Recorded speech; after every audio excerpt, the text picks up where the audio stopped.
Ano kaya ang magiging reaksyon ng China mga kapatid ngayong mayroon ng sea drone o unmanned surface vessel ang Pilipinas sa kabila ito ng patuloy na pagtaas ng tensyon sa West Philippine Sea dahil sa kanilang mga iligal na pang-aangkin ng teritoryo sa Pilipinas?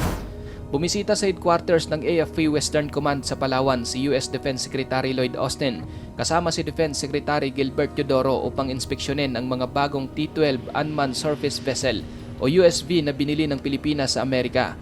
Isa itong uri ng drone pero hindi katulad sa mga tipikal na drone na sa ere makikita. Ang drone na ito ay sa dagat nag-ooperate.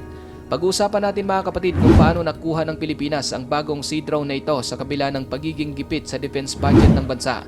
At malalaman din natin mamaya kung gaano ito katindi at kung paano nito matutulungan ng Philippine Navy.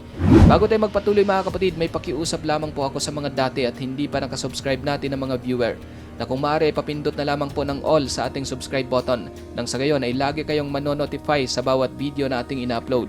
Malaking bagay na po yan bilang suporta sa ating channel. Back to the video. Nito lang November 19, 2024, iniulat ng Naval News na natanggap na ng Pilipinas ang ilang Mantas T-12 unmanned surface vessel na mula sa Amerika.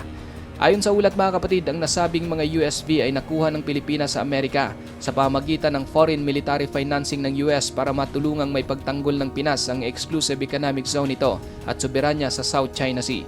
Sa isang press con sa Palawan, ibinunyag ni US Secretary of Defense Lloyd Austin at Defense Secretary Gilberto Teodoro na nasa kamay na ng Philippine Navy ang bagong mga capability na mula sa Amerika.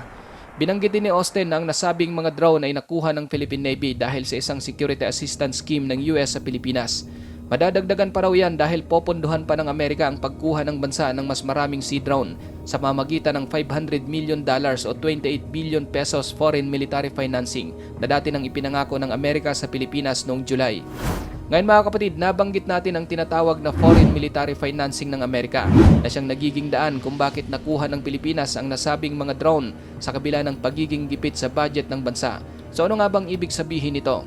Ayon sa Department of Defense ng US, ang tinatawag na Foreign Military Financing o FMF ay naglalayong bigyan ng pahintulot ang Pangulo ng Amerika na pondohan ng ibang mga bansa at mga international organization na makakuha ng depensa at mga serbisyo mula sa US. Ang Secretary of State ang siyang susuri kung aling mga bansa ang nararapat sa programa, samantalang ang Secretary of Defense tulad ni Lloyd Austin ang mag-i-execute.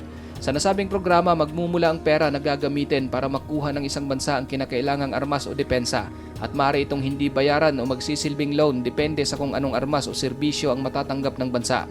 Halimbawa, kapag makakatanggap ang Pilipinas ng mga lumang tangke mula sa Amerika sa pamamagitan ng foreign military financing, maring hindi na nila ito pababayaran at may tuturing na lang na isang donasyon. Ngunit kapag nakiusap ang Pilipinas ng bagong armas at napagbigyan ito sa ilalim pa rin ng FMF, makukuha ito ng bansa sa pamamagitan ng loan o utang. Kukuha ngayon ng pondo ang Amerika sa programa upang ibayad sa defense contractor na gagawa ng armas. Samantalang babayaran naman ng Pilipinas ng paunti-unti ang gobyerno ng US para maibalik ang pondong ibinayad sa defense contractor. At syempre isa yan sa mga negosyo ng US kaya hindi pwedeng hindi sila tutubo. Ganyan po gumagana ang tinatawag na foreign military financing ng Amerika. Mabalik tayo sa bagong sea drone ng Philippine Navy. Dati nang sinabi ng dating commander ng Philippine Navy na si Toribio Adase na talagang kailangan ng Philippine Navy ng mga unmanned surface vessel upang mas mapahusay pa ang maritime domain awareness ng bansa sa loob ng exclusive economic zone nito na patuloy na ginugulo ng puwersa ng mga Chino. First time sa kasaysayan ng Philippine Navy ang magkaroon ng isang unmanned surface vessel. Nagsimula ang paggamit ng ganito kamurang asymmetric system matapos pumutok ang digmaan sa Ukraine, kung saan epektibong ginamit ng mga Ukrainian ng isang sea drone laban sa Black Sea Fleet ng Russia, gayon din ang Houthi laban naman sa mga barko na dumadaan sa Red Sea. Ang bagong sea drone ng Philippine Navy ay ang tinatawag na T-12. Isa itong Mantas o Man Portable Tactical Autonomous System T-Series ng Next Generation Multi-Role Unmanned Surface Vessel na dinevelop ng Maritime Tactical Systems na tinatawag namang MARTAC sa maikli. Ang sea drone na ito mga kapatid ay nakadesenyo para sa multiple operation katulad ng maritime patrol, swarming operations, search and rescue operations, surveillance, mine warfare, electronic warfare at naval fleet security. Ang Mantas T-12 ang pinakabagong unmanned surface vessel ng T-Series. Inilunsad ito noong January 2018 sa Washington, D.C. Available ang Mantas USV sa 8 magkakaibang configuration. Ang bawat variant nito ay nag-aalok ng iba't ibang kakayahan upang umangkop sa mga kinakailangan sa misyon ng Navy. Noong March 2018, mayroong 5 standard na mga variant ang drone na ito at 3 rito ay mayroong tinatawag na on-demand configuration na maaaring gawin batay sa mga kinakailangan ng customer. Ang Mantas T-12 na ngayon nasa Philippine Navy ang nagtataglay ng mas advanced na mga kakayahan kumpara sa mga naunang variant. Nilayon ito upang maaari ding gamitin ang drone sa mga surveillance and reconnaissance mission o yung tinatawag ng Navy na ISR. Ang Mantas T-12 ay mayroong haba na umaabot ng hanggang sa 3.6 meters. Ang kanya namang lapad ay umaabot ng 32 inches at ang taas ay umaabot ng 14 inches. Mayroon naman itong 7 inches na draft, bigat na hanggang sa 95 kilograms at payload carrying capacity na umaabot ng hanggang sa 64 kilograms. Ang Sea Drone na ito kapatid ay binuo gamit ang mga advanced na disenyo kung saan pinagsasama nito ang mga tinatawag na hydrodynamic at aerodynamic na mga kakayahan. Ang hydrodynamic hull at sleek profile ng unmanned surface vessel ay nagbibigay daan dito upang makapag-travel ito sa high speed na mayroong superior maneuverability. Ang kakaiba naman itong disenyo ang siyang mas lalong nagpapatibay sa vessel at nagbibigay ng mas ligtas at bilis sa iba't ibang mga operasyon.